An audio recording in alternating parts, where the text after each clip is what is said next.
Find out what's happening weekday mornings with Paul Miller. Mike Emmerich is on the line with us right now, somewhere in London this summer. Good morning, Doc. Good morning. Thank you. It's always good to talk to you guys, and I'm out there listening a lot of times in the morning when I'm back here. Well, you know that I'm listening to you.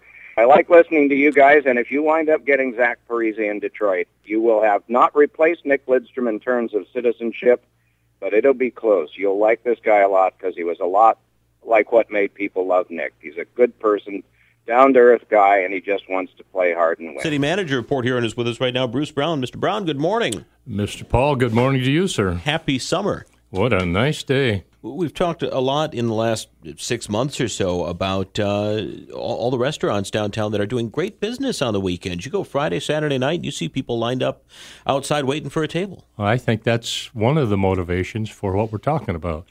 People are lined up outside these restaurants. They got a half an hour wait. What are they going to do?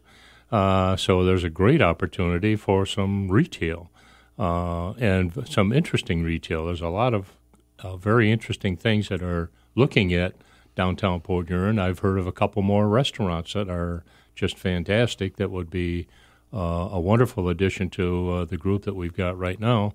And you're right, they have brought some enthusiasm and some life into the downtown area. It's been lacking for quite a while. Jenny Olson is with us right now. It's her second season owning the Huron Lady 2. Jenny's background is in outdoor TV shows here in Michigan. Now she owns a tour boat in Port Huron. I was in the wrong place at the wrong time, but I'm glad I was because It is a lot of fun. I had no idea. I didn't know anything about boats until about a year ago.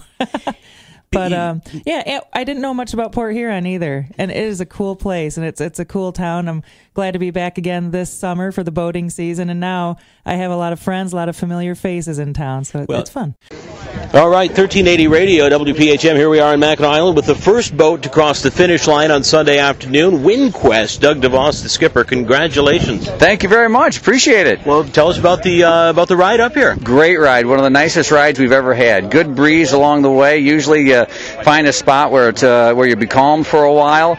We had great breeze to the island, or to Cove Island, I should say, and then on our way in here, the last half of that leg, the wind went right on the nose, or else we could have maybe been here in record time again. You didn't have any rough weather out there? No, we didn't. We saw some squalls, we saw some storms, but they all either dissipated or went a different direction, so it was beautiful the whole way. A different finish line this year. How was that? Well, it was very confusing as we came in. I'm looking for the finish, and someone says, no, it's the Chicago line. They're using the other one on the other side. I'm like, oh, okay. So we found our way through. But it was fun. It was kind of neat to be able to sail by the harbor. I like what they did. I think that was a nice thing. Good morning. Happy birthday, and thank you to Dan Muster. Dan, good morning. Good morning, and thank you for being here. How many years has your family owned the Grand Hotel? 79. My great-uncle got control in 1933. Describe this place to somebody who's never been here. I would say that we're a traditional place, but not a stuffy one. Certainly an iconic wood structure looking out over the Straits of Mackinac, and coupled with the historic nature of the island and the fact we don't allow automobiles, it forces you to slow down and relax and enjoy either horseback riding, carriages, bicycle, or walking.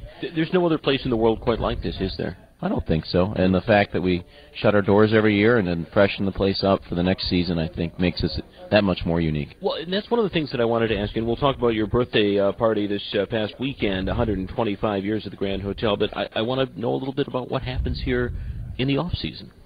Well, I think we all take a collective sigh of relief after we close for the season, after running full tilt for 6 months.